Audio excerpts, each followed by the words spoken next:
एक छोटे से गांव में अब्दुल्ला नाम का एक गरीब मगर नेक दिल नौजवान रहता था। उसके वालिदैन का इंतकाल हो चुका था और वह मेहनत मजदूरी करके अपना गुजारा करता था। अब्दुल्ला हमेशा नमाज का पाबंद, सच बोलने वाला और अल्लाह पर कामिल यकीन रखने वाला था। एक दिन गांव में भयंकर अकाल पड़ा, काम बंद हो गया और लोगों के पास खाने को कुछ नहीं रहा। अब्दुल्ला के पास भी सिर्फ एक दिन का खाना था।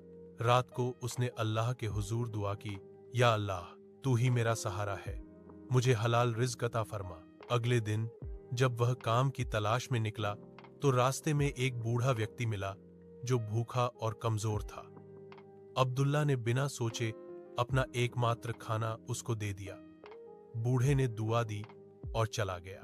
शाम को अब्दुल्ला खाली हाथ घर लौट रहा था कि एक व्यापारी ने उसे आवाज दी। व्यापारी ने कहा, मैं एक ईमानदार आदमी ढूंढ रहा था, तुम्हारा चेहरा गवाही दे रहा है। व्यापारी ने अब्दुल्ला को काम दिया, अच्छा मुआवजा दिया और कुछ दिनों में उसकी जिंदगी बदल गई।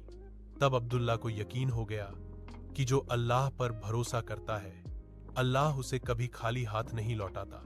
सबक, सब्र, नेकी और तवक्कुल अल्लाह की मदद को खींच लाते हैं।